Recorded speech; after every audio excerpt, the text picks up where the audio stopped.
તારીખ હતી 24/7/2025 ની છેલ્લી તારીખ હતી. લાખ રૂપિયા જમા થયા છે પહેલી વાર.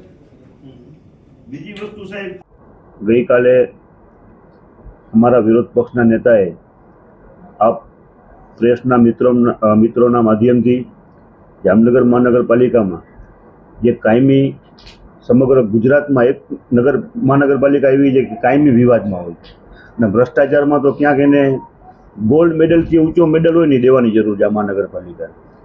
અમારા નેતાએ કાલે જે પ્રેસ વાર્તા કરી અને જામનગરનો લોકમેળો એ શ્રાવણ માસમાં દર વર્ષે આપણે લોકમેળો કરી એ લોકમેળામાં આધાર પુરાવા સાથે કમિશનરને રજૂઆત કરવાની જે વાત કરી છે, આજે અમે કમિશનર સાહેબ પાસે જઈ આધાર પુરાવા રજૂ કર્યા છે. 24/7/2025 આ મેળો ખુલ્યો હતો. છેલ્લો દિવસ હતો ટેન્ડર ખોલવાનો. ટેન્ડરમાં સત્તાધીશ પક્ષના 3 કોર્પોરેટર પણ નિમેલા હોય છે, ઉચ્ચ કક્ષાના અધિકારીઓ પણ બેઠા હોય છે. ટેન્ડરની આખી પ્રોસેસ હોય છે. એમાં ડીડી એટલે ડિમાન્ડ ડ્રાફ્ટ એ એડવાન્સ જમા કરાવવાનો હોય છે, પછી જ મહાનગરપાલિકા એને એ પ્લોટ આપે. આ વર્ષે મહાનગરપાલિકાએ 2 કરોડ અને 17 લાખ જેવી રકમ ઇન્કમ જાહેર કરી હતી કે મહાનગરપાલિકાને આટલી ઇન્કમ આ વખતે બેડામાં થઈ. પણ અત્યાર સુધીમાં અમે અમારી જે તપાસ કરી અત્યાર સુધીમાં માત્ર 1 કરોડ અને 66 લાખ રૂપિયા જેવી જ રકમ જામનગર મહાનગરપાલિકામાં જમા થઈ છે. બાકીની રકમ પ્લોટ ધારકો અધિકારીઓની મિલીભગતથી અત્યાર સુધી વાપરે છે. સ્વાભાવિક છે 24/7/2025 જે ટેન્ડર ખુલ્યા હોય અને 24/8/2025 પ્લોટ નંબર 2ના પૈસા જમા થઈ છે. 1 મહિના પછી પ્લોટ નંબર 6ના હજી સુધી મહાનગરપાલિકામાં 1 રૂપિયો પણ જમા થયો નથી. આધાર પુરાવા સહિત અમે સાહેબને રજૂઆત કરી છે. પછી જે ડિમાન્ડ ડ્રાફ્ટ હોય, સ્વાભાવિક છે ડિમાન્ડ ડ્રાફ્ટ એટલે ડીડી, એ રોકડા એક પૈસા હોય, એની જગ્યાએ ચેક આપવામાં આવ્યા છે. ચેક કોઈ વેલિડ જ નથી, ચેક કોઈ જોગવાઈ જ નથી. ચેક હજી સુધી મહાનગરપાલિકાએ ખાતામાં નાખ્યો નથી, ફાઇલમાં એમને ચેક પડ્યો છે. ચેક પણ કેનો?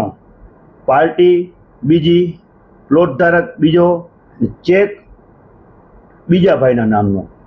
એટલે માત્ર અધિકારીઓ, અને હું તો માનું છું ટેન્ડર સમિતિ પણ આમાં ક્યાંક સંકળાયેલી હોઈ શકે. અધિકારીઓ, ટેન્ડર સમિતિના સભ્યો અને પ્લોટ ધારક આ ત્રણેય ભેગા થઈ મહાનગરપાલિકાની તિજોરી માટે ડાકો નાખ્યો છે. આ મહાનગરપાલિકાની તિજોરી માટે હુમલો છે. આજે અમે કમિશનર સાહેબને કોંગ્રેસ પરિવાર દ્વારા રજૂઆત કરવાની, કમિશનર સાહેબે અમને સ્પષ્ટ કીધું કે હું આમાં વ્યક્તિગત તપાસ કરીશ. ડીએમસીને આદેશ આપ્યો અમારા સામે કે આમાં તપાસ કરો અને કોઈ પણ ચંબરબંધી હોય એને છોડવામાં નહીં આવે એવું કમિશનર સાહેબે અમને કીધું છે.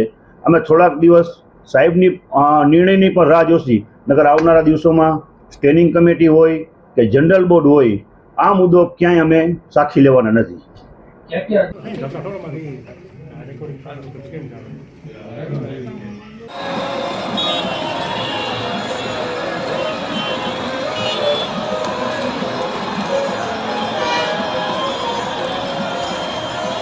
આજરોજ જે કોંગ્રેસ પક્ષ દ્વારા, વિપક્ષ દ્વારા મહાનગરપાલિકામાં છેલ્લે જે મેળાની પ્રક્રિયા થયેલ એ પ્રક્રિયામાં કેટલીક અનિયમિતતાઓ થઈ છે એ પ્રકારની રજૂઆત આજરોજ મને કરવામાં આવેલ છે.